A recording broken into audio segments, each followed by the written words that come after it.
As the discussion about Wales and the UK's membership of the European Union goes on, of course our work in the Parliament continues as normal as well. And this week in Brussels we've had group weeks, we've had all kinds of meetings and a huge variety of things happening in the Parliament as usual. And I'm delighted that Esther Abelian has joined us this week for experience of a week in the European Parliament. Esther is in Ysgol Clywedog from Wrexham.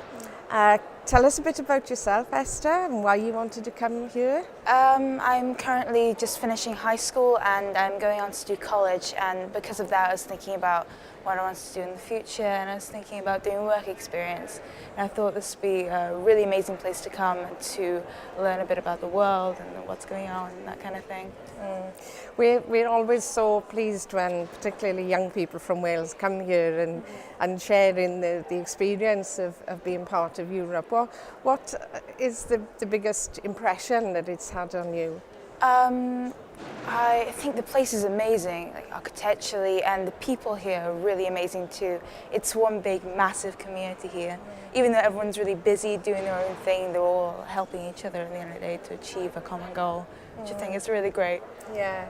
Do you see Wales's role in all this? Do you think it's important that we stay as part of this union? Yeah, of course. I think if we're to be important and recognised, we have to be part of, a bigger picture and striving to go forward and achieve and help ourselves.